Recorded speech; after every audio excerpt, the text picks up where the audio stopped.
Relationship with food as long as we live. বড়রা যেটা করে সেটাই কিন্তু শিশুর কাছে একটা এক্সাম্পল সেট হয়ে যায়। ওরা তো যেটাই খাচ্ছে সেটা তো ম্যাশড, জানেই না কি খেয়েছিল। একটা বই পড়ে আনন্দ পাওয়া, একটা গান শুনে আনন্দ পাওয়া, একটা কিছু খেয়ে আনন্দ পাওয়া, এগুলো তো তার মধ্যে থেকে চলে যেতে থাকে।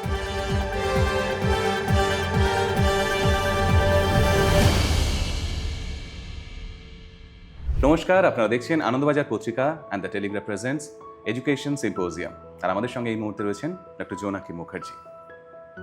ম্যাম, নমস্কার।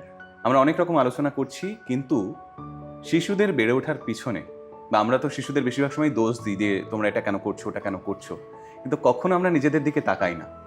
আমি এই পয়েন্টটাকেই আপনার কাছে তুলে ধরবো এবং জানতে চাইবো যে শিশুরা তো বড়দের দেখেই শেখে, তাহলে বড়দের তো আরো সাবধানী হওয়া উচিত। একদম। বড়রা কি করবে শিশুদেরকে ঠিক পথে নিয়ে আসার জন্য, যদি একটু বলেন। বড়রা যেটা করে সেটাই কিন্তু শিশুর কাছে একটা এক্সাম্পল সেট হয়ে যায়। ঠিক। আমরা একটা কথা খুব বলে থাকি যে জেনেটিক বা হেরিডিটির সাথে সাথে environment plays a very big role in the development of the child. আর আমরা অ্যাজ প্যারেন্টস, অভিভাবক, আমরা হচ্ছি তাদের environment. So we play a very big role in when the child is developing. So screen timing একটা বিশাল বড় part হয়ে গেছে, যে খাচ্ছে না একটু স্ক্রিন দিয়ে দাও, বা কিছু ক্ষেত্রে হয়তো হেল্প করে, বাট যদি আমি অনেক বড় অর্থে ভাবি ক্ষতি তো করছে। হেল্প এটা করছেই না। আমি Okay. I would rather be a little harsh on this.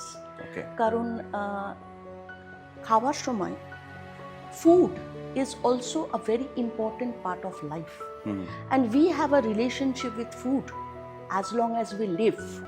আমরা জীবনের শেষ মুহূর্ত পর্যন্ত খাবারের সঙ্গে কিন্তু আমরা কানেক্টেড রয়েছি।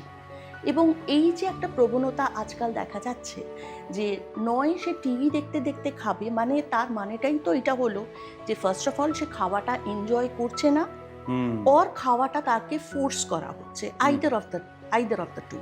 মানে সে যদি খাওয়াটাকে এনজয় করবে, সে নিজেও চাইবে না খাবার সঙ্গে সঙ্গে টিভিটা দেখতে। কারণ you can pay attention to one thing at one time, you can't pay attention to two things at the same time. সুতরাং যদি তুমি খাবারে পুরো অ্যাটেনশন দিচ্ছ, এবং খাবারের মধ্যে অনেকগুলো জিনিস আছে, it is not only test, it is the texture, it is একটা আপেল কিন্তু ক্রাঞ্চি হয়, একটা পেঁপে কিন্তু নরম হয়, আম কিন্তু নরম হয়, আর উচ্ছে কিন্তু তেতো হয়। মানে এই যে প্রত্যেকটা জিনিসের যে আলাদা স্বাদ, আলাদা টেক্সচার, আলাদা কালার, এইগুলো কি সে এনজয় করছে? কারণ food is a very important part of our life. সুতরাং সেটা সে করছে না, নাম্বার ওয়ান।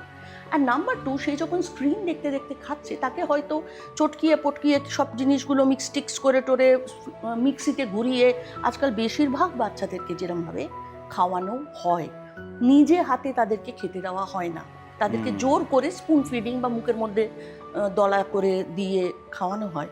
যার জন্য কি হয় জিনিসটা, যে একটা নিউট্রিশন তো হচ্ছেই না, নাম্বার ওয়ান।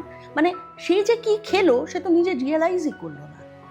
আমাদের প্রত্যেকের ছোটবেলার একটা মেমোরি থাকে যে আমরা ছোটবেলায় ঠাকুমার বাড়িতে গিয়ে এটা খেয়েছিলাম, মাসির বাড়িতে গিয়ে এটা খেয়েছিলাম, এইটা আচার নাড়ু। এই আজকাল মানে ওরা তো যেটাই খাচ্ছে সেটা তো ম্যাশড, জানেই না কি খেয়েছিল।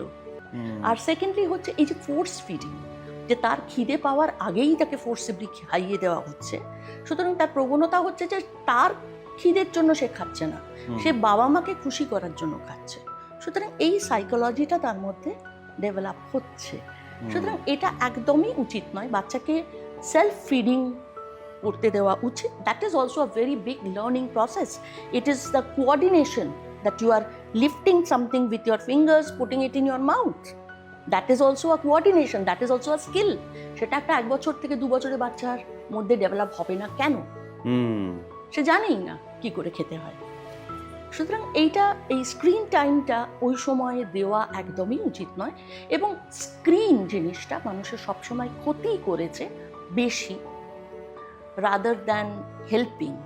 কারণ as per the research conducted in Chicago, BBC and New York, it has been tested যে যখন ব্রেন স্ক্যানিং করা হয়, ব্রেন ইমেজিং করা হয়, তারা করেছে 2500 ব্রেন করে, তারা দেখেছে আমাদের ব্রেনের যে prefrontal cortex, that is definitely being affected by the children or anyone who is addicted to screen. এবং সেটা ব্রেন ইমেজিংয়ের দ্বারা তারা প্রমাণ করে দেখিয়েছে, 2,500 থেকে 3,000 ব্রেন।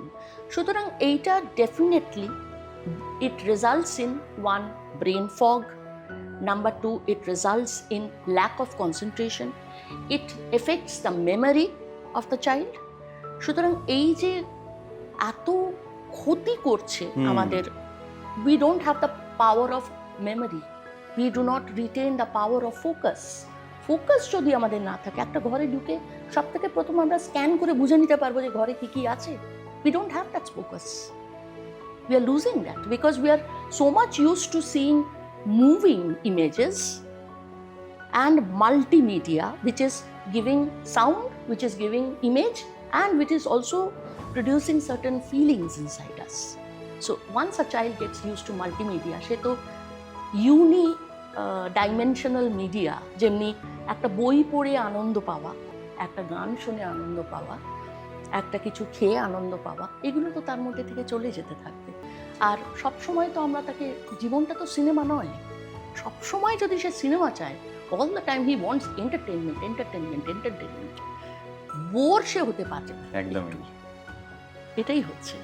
সো কিছু ক্ষেত্রে হর্ষ হওয়া ভালো, যেমনটা ম্যাম বললেন, আমাদের ভালোর জন্য আর কি। Thank you so much ma'am, আলোচনা করে খুব ভালো লাগলো। থ্যাংক ইউ, খুব ভালো থাকবেন। Thank you. নমস্কার।